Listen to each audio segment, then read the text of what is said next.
My name is Nawang Khechog, and I live in Boulder, Colorado. In my daily life, so I continuously try to study and read different scriptures or books,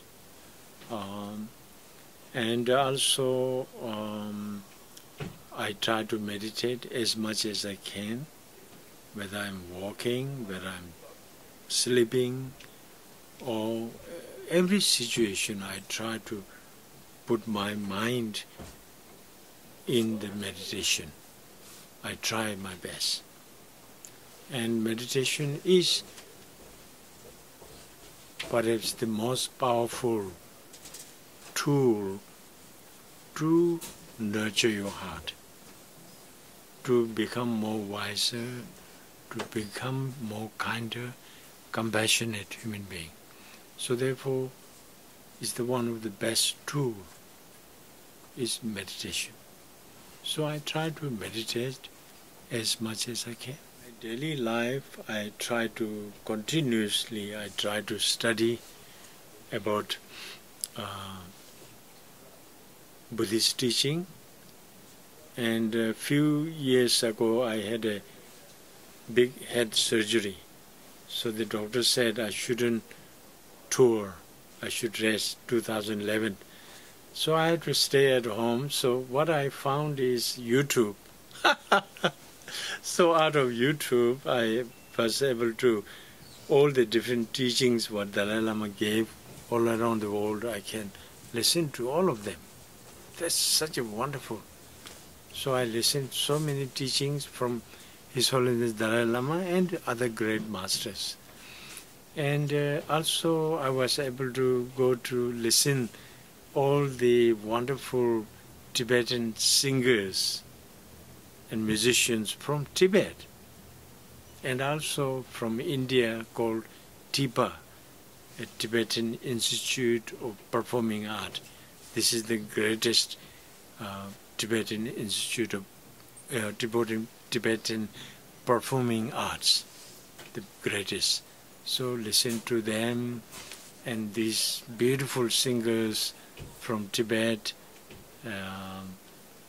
like I might say Yungchen Lhamo or Rinzin Drama, and a bunch of them. I really love to listen to them.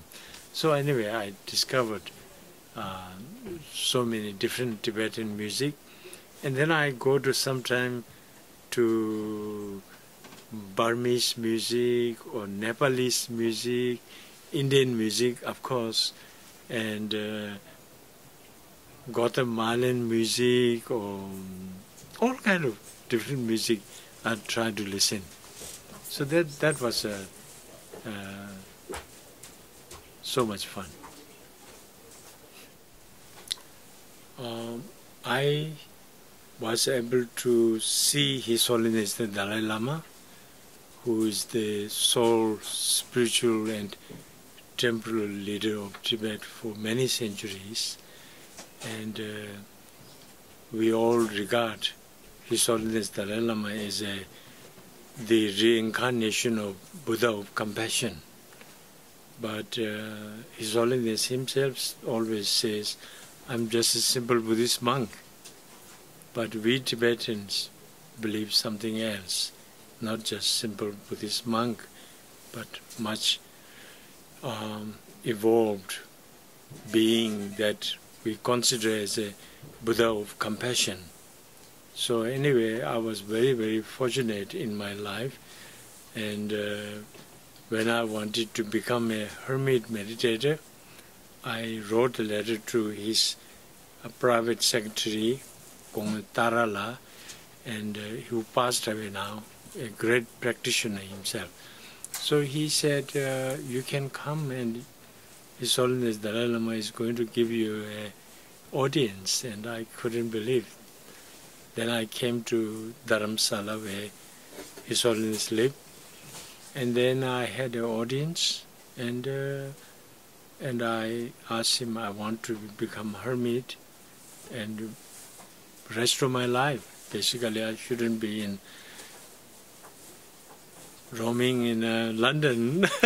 Should be in the mountain, but anyway, His Holiness said, okay.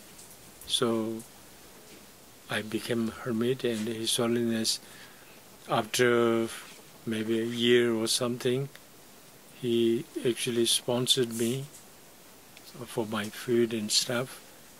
And then gradually he even guided me about my meditations and appointed me to study from different teachers. And so then I studied from Jabjala Rinpoche, Gen Yishe Tobden, so these great lamas and other teachers as like Dalai Lama's senior tutor, Jabjeling Rinpoche, and junior tutor, Jabje Tijar Rinpoche, so like that. And Gen Yima Rinpoche and many other lamas I studied and tried to meditate and live in the mountain. So I able to live for 4 years as a quite good hermit in a way. But then after 4 years I wasn't very well. I became unwell physically. So I had to go through a lot of treatments and things like that. So then it became a hindrance to me to continuously live in the mountain and live very simple life. So my life changed. And then anyway, then I end up becoming lay person, and then also went to Australia, and then I came to United States.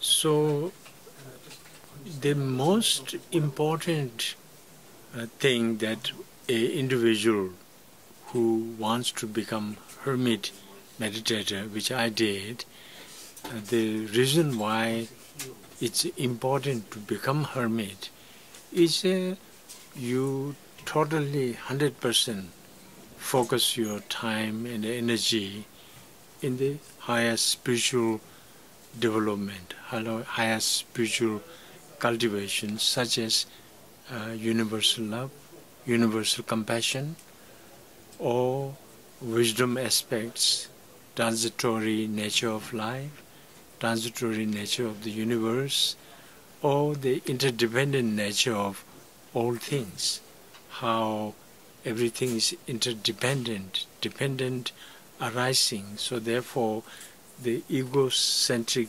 grasping mind, ego grasping mind doesn't have actually any foundation. It's just our illusion that we think everything exists independently, something so concretely. There's a object of beauty so solid and independent. But those beauty, if we examine with our wisdom mind, then actually there is no such an independent existing solid beauty in the world, or unpleasant object which we feel hatred, anger. We feel, our egocentric mind feel there is an unpleasant thing exists so independently, concretely. But actually if we examine that with our wisdom mind, the wisdom mind of interdependent nature of life, then actually there is no such a independent, concretely existing bad stuff, bad thing, or negative things. Or that kind of is another illusion of our mind. Actually, it don't have basis. You can't be angry to someone thinking that he or she is so bad. It's all because of cause and condition. Some people do negative things, harmful things, because of their delusion, their anger, their messed up their ignorance. And because of different circumstances, people end up doing really bad stuff. I work in a prison. Often I go to prison and work with this. And when they're in a prison, now they are kind of normal person in a way. I see them as a human being. I kind of surprise myself.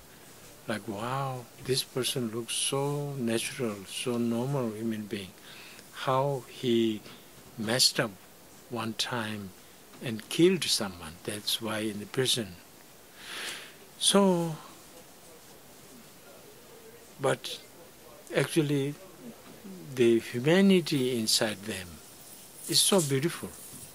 But whatever, because of anger or hatred, something happened that they end up taking someone's life. So when you look in that perspective of the dependent origination or interdependent nature of reality, then you can only be compassionate to them. So, so anyway, these aspects of wisdom, if you cultivate, so to that you need to study scriptures. As a Buddhist, there's many scriptures you can study. If you can't study all the scriptures, then at least His Holiness Dalai Lama asked me to study two main scriptures. One is Guide to the Bodhisattva's Way of Life, which is composed by a 8th century Indian master called Shantideva. And then there is another scripture called Steps to the Path to Enlightenment, composed by Lama Tsongkhapa, as well as Gompo, also different lamas composed that kind of scripture in a slightly little bit different, but it summarizes the essence of all the Buddha's teaching. So it's very useful. So you can study them and then contemplate. In Buddhist tradition, you just don't study things, but you really make sure what it says is true. Studying, there is a 3 process in a Buddhist education, let's say Dharma study. So 3 steps. First is studying itself. That's through reading or listening to the teachings. That's one way. Then after studying, then what you do is what you have learned, you contemplate on the deepest meaning of that and make sure that what it says is realistic, is true. So you contemplate in maximum analytical meditation. You analyze, try to understand it clearly what it meant. And then lastly, meditation. So that means you familiarizing what you have studied, like let's say compassion. So what you have studied about compassion, you try to understand the deepest meaning of that through contemplation, and then after you understood clearly, then what you do is you try to make the compassion as part of your nature, part of your second nature. It's no longer, how to say, just it's in the scripture or it's some Lama saying that, but actually that becomes your second nature. You feel compassion and love, kindness toward any sentient beings, toward any humanity. It don't have to be English or American or Tibetan or Chinese or Japanese. Any humanity, any human being you're able to love, regardless its religion, race. There's no condition is involved. Not only human being, but also you expand your love and compassion toward all sentient beings. That means, basically, if there is any being out there who has a consciousness, wants happiness, do not want suffering, that's enough criteria, that's enough reason to love someone. So that can be a bird, fish, or little bug, or it can be mosquito, or ants, any being who have the natural instinct, not wanting suffering, unhappiness, wanting happiness. So that kind of able to love all sentient beings. So then actually in a Buddhist way, when we say universal love and compassion, so that doesn't include just all the species on this planet, on earth, in the ocean, in the space, but it goes beyond. That means we call it Zamling Chewatakya, infinite universe out there. But now, scientifically, they are finding even new galaxies, right? So the universe is too big. Actually, we're not able to find living creature in these places yet. But we are not even find all the living creatures who live on this earth. Scientifically, they cannot say this is so and so. But in Tibetan, we have certain mountain which is abode, a pure land of certain goddess, Tsiringchenga.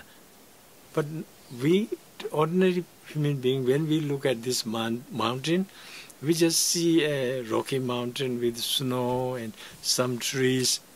We never see that pure land. But the great saint of Tibet, called Milarepa, the greatest saint, he was able to connect with this goddess and even went there. He gave them teachings, the 5 goddesses. So Tsiringchenga. So we human beings can't even able to recognize the species living on this earth. And the Naga, in the Buddhist and Hindu scripture, we believe in the ocean there is another creature called Naga. But nobody sees that from our bare eyes. But there is so, like Naga, we're not able to find. So anyway, we believe there's infinite world, which of course scientifically they're finding new galaxies and all these things, but they can't find species. But who knows, this species may be totally different one. You know, like the Nagas or these Devas, we human beings can't perceive everything. So anyway, there is an infinite world out there, infinite sentient beings, we believe. So to be able to expand your love and compassion toward all the sentient beings out in the universe, that's the great love, great compassion. So that kind of trying to nurture these feelings, universal love and compassion. So that's one of the way through meditation we can nurture this quality and become, you embody these qualities within you.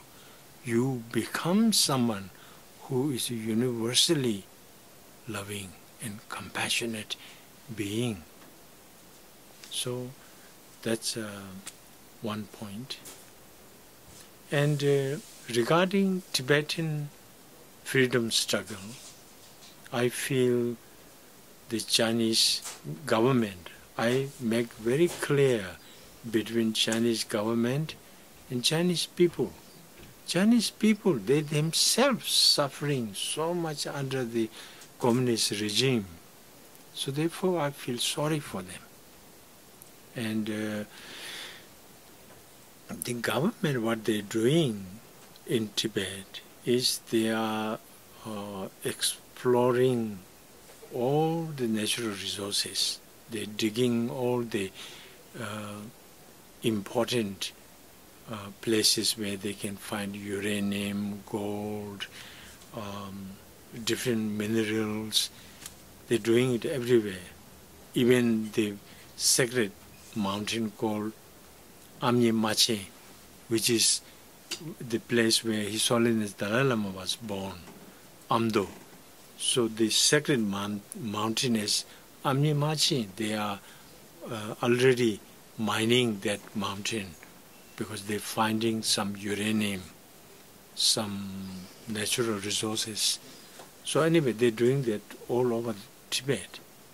Not only that, they're cutting down all the trees, especially places where Gompo and calm area, certain place grows trees. So they're cutting down all those trees. And it's a very unfortunate what the Chinese government is doing. So actually it's not only bad for the Tibetan, but it's bad for Chinese themselves.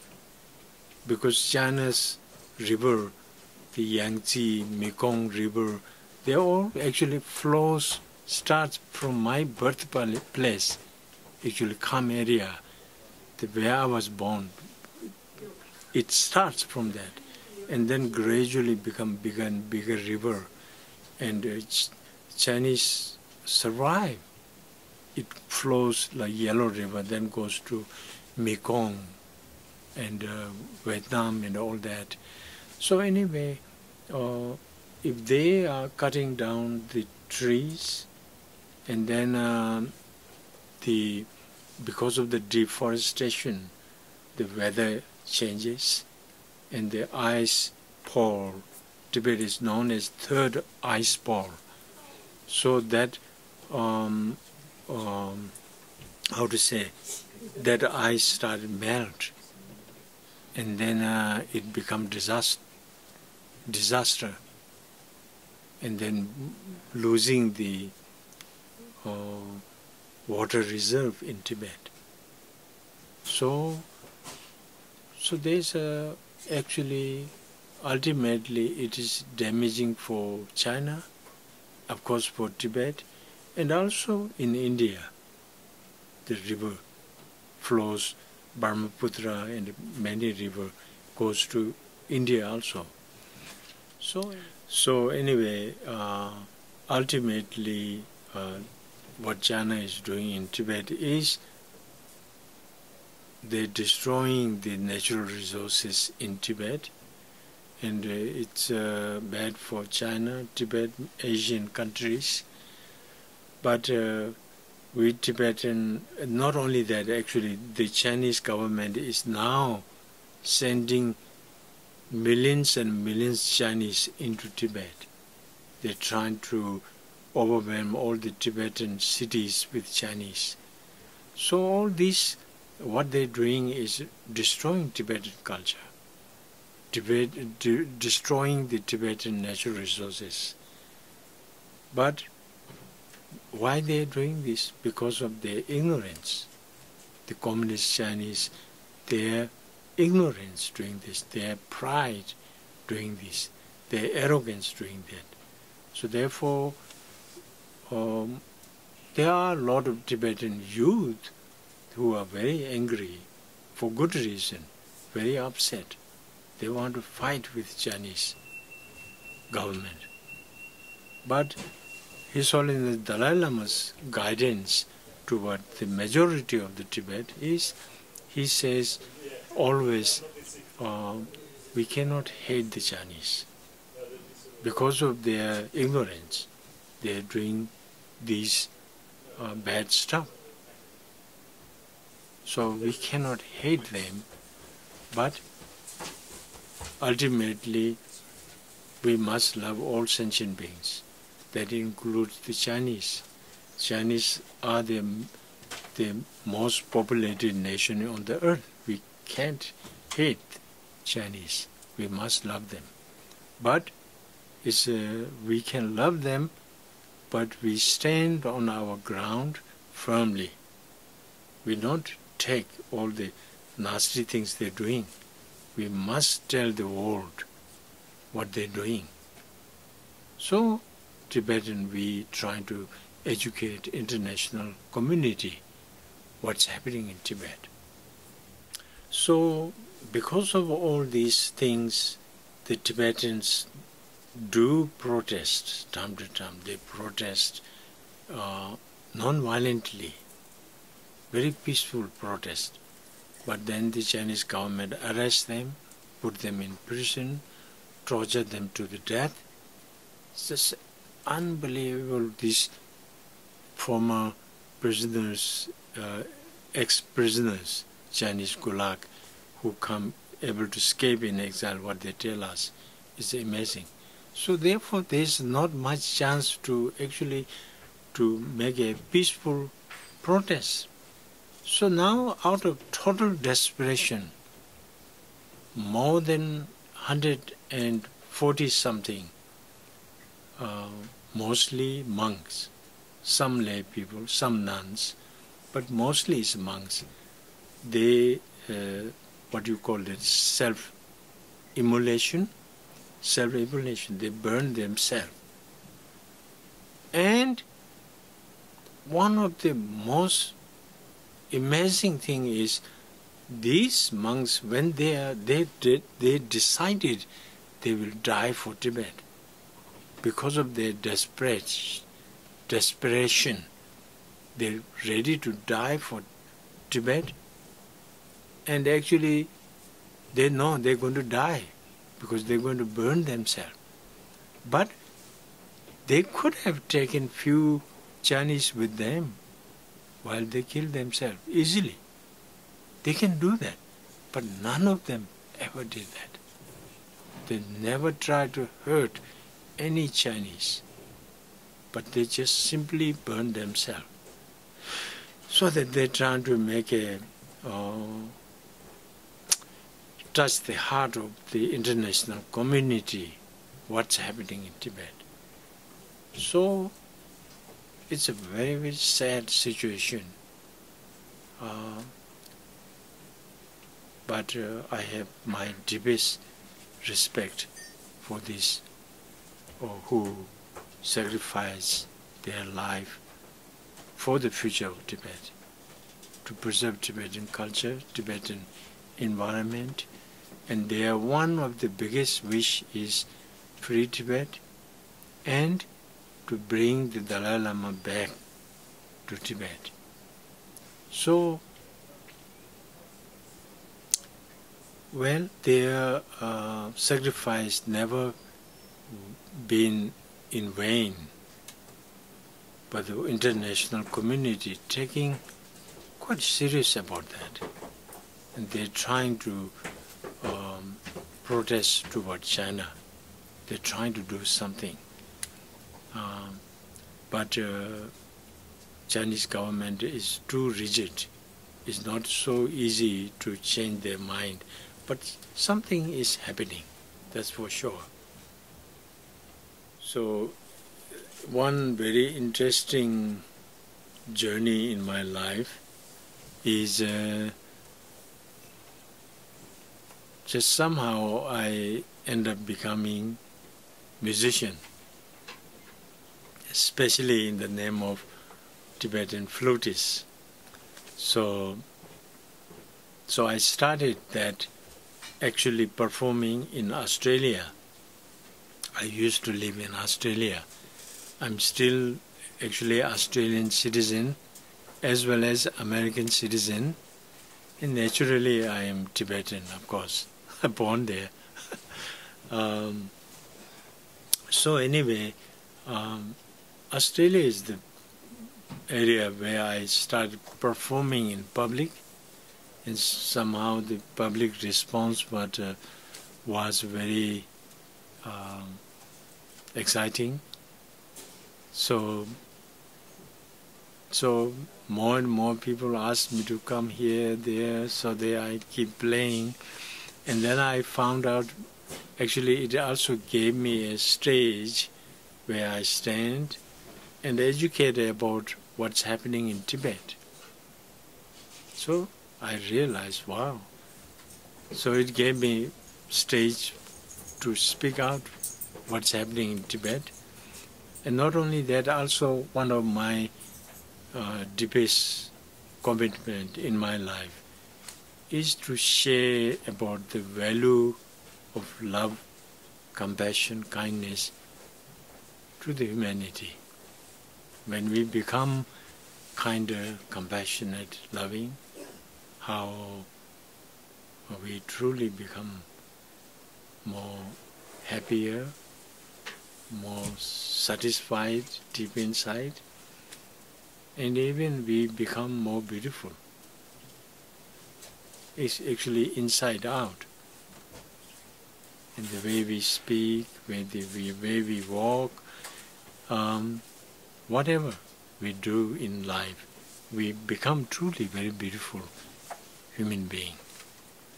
So anyway, those kind of situation, I go around the world and also try to share the value of love, compassion and kindness, which is actually His Holiness Dalai Lama's one of main mission. So I try to follow small step behind His Holiness. It's a great example. So in Tibetan Buddhism wise, in this world right now, His Holiness Dalai Lama is universally regarded as one of the greatest teacher, Buddhist teacher, maybe perhaps the greatest teacher in the world. And also there is another tradition, Vietnamese tradition, like Thich Nhat Hanh, is one of the another great master. I have such a great respect, and he has such a way of teaching the Dharma to humanity, and very easy to understand and very practical in their life, how to become more kind, peaceful, serene human being. So Thich Nhat Hanh is one of the great master, and there are many Western teachers also, and other Asian teachers. So anyway, the music become one of my mission in my life, my journey. So I end up becoming musician, and people started asking me that where they can buy my CD. So I never had any CD or cassette in the beginning. So gradually I realized I need to do something. So I made my first CD called Sound of Peace. And like that, gradually now I have a dozen CDs. And so anyway, in 1991, Tibet House, New York, was organizing a International Year of International Year of Tibet. That's one of the co-founder is Richard Gere and Bob Thurman. He is the father of Uma Thurman, Bob Thurman. So Bob Thurman and Richard Gere, they co-founded the Tibet House in New York.